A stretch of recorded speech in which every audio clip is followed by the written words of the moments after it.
Recovery is a process of decisions podcast.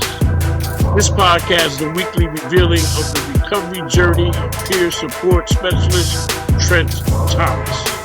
Join him on his internal research-driven dive into what to and what not to do in sustaining recovery. His weekly episodes demonstrate that you are not alone, and what we can't do alone, we can do together.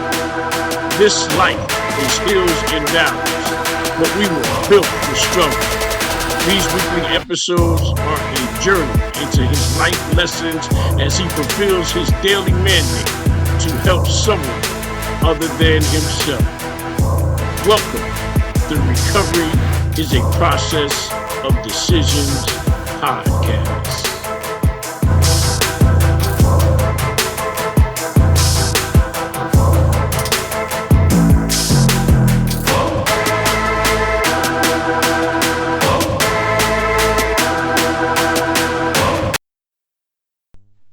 Welcome to Recovery is a Process of Decisions podcast. This is Trent Thomas, your recovery peer support specialist. This week's episode is entitled Seeking the Difference Between Helping and Enabling. Help is defined as to extend a hand to someone who is struggling, to support them as they rise, to empower them to reach their potential. Enabling, however, is often a misunderstood and unintentional act, one that, despite our best intentions, can keep others bound to destructive patterns and hinder their growth. The line between these two concepts can be as fine as a strand of silk, yet the consequences of confusing them are a matter of life and premature death. To help at its core means to provide assistance that fosters independence, growth, and healing. True help is rooted in compassion, but is guided by wisdom. When we help someone, we often support that encourages them to overcome obstacles, learn from their experiences, and develop new strengths. Life is hills and valleys, ups and downs, falls and recovery. When we were children learning to ride a bicycle, at first our caretakers might hold the seat and run alongside, providing reassurance and balance. But at some point, they had to let go, allowing you to wobble and maybe even fall, because you understand that through these small failures, you gain confidence and skill. Helping is not about removing every challenge from another's path. It is about walking beside them as they learn to navigate life's complexities. We fall, we get up, brush ourselves off, and try again. We strive to do better. Each fall brings us closer to success. My recovery was enacted in much the same way. Every bad decision was necessary to get to where I am today. My story includes the good and bad decisions I made along the way. Each fall allowed me to learn what to and what not to do. Today I am the final product of all those learned experiences.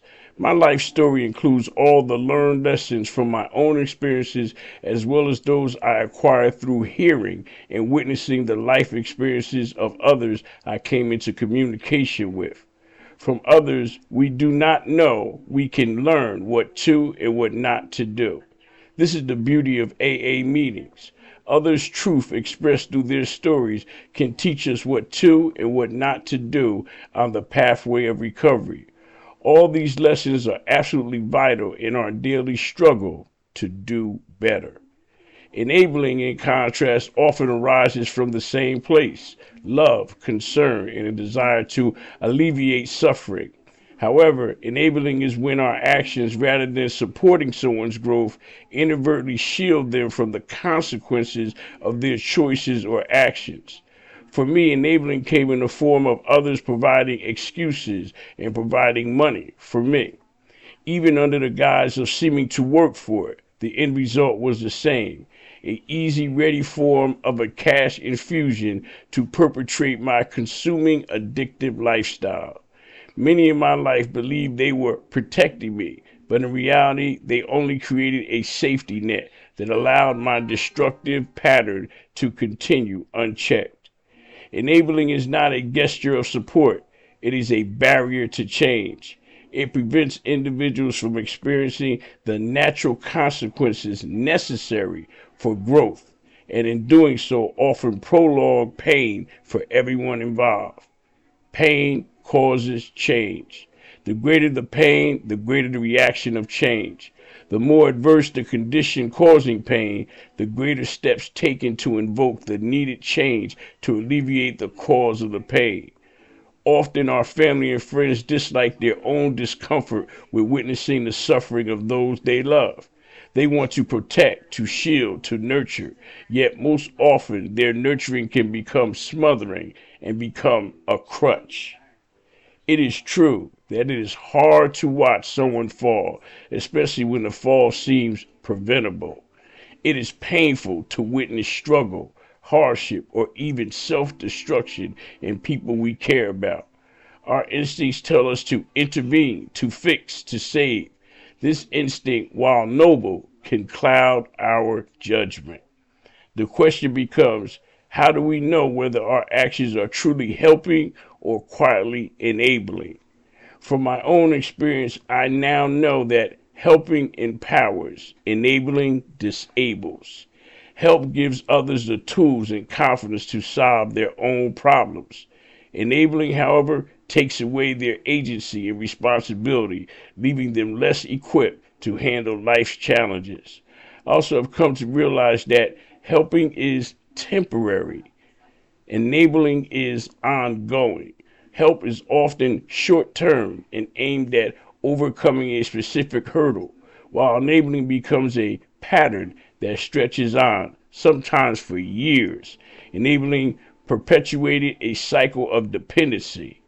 In my recovery, I had to learn to do better. This required an internal fix. Nobody could fix me but me. It took a power greater than me to push and pull me into a recovery mindset, a mindset in which I decided to live and not die. I had to decide to do whatever it took to do the next right thing. Nobody could do this for me. Only a power greater than me could provide me the internal strength and desire to do better. Help is instructional, while enabling does it for you. You could teach a man to fish or just give him fish to eat. Both methods seem helpful, yet only by teaching one to fish helps a person become independent and decide to do for himself. To do better, one must actively participate in one's own recovery. This is the most important lesson I acquired on my pathway of recovery.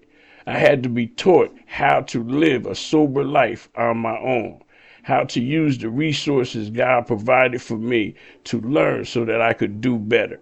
Doing better is an everyday process requiring action and effort. True help gets to the root of a problem and encourages healing. Enabling covers up the issue, allowing it to fester beneath the surface. The fact is, there is no recovery without God. Recognizing that there is a power greater than yourself that can and will save you from yourself is the most important lesson in the recovery process. Realizing this as step one put me on the road to recovery and made my recovery process sustainable. This belief keeps me firmly entrenched in a recovery mindset that grows each day and makes me eternally grateful for each new day to just do better. This is Trent Thomas on another episode of Recovery is a Process of Decisions podcast. You can now subscribe to this podcast and receive special in-depth episodes for subscribers only, as well as a private personal email account to communicate directly with me for comments and show suggestions. In addition, I will be doing podcast shout-outs to all those subscribers who request shout-outs. As always, your inspiring comments can be left at transnetrecover.com/podcast. Please feel free to follow me on Facebook and Instagram, #TransnetRecover. Thank you and have a blessed day.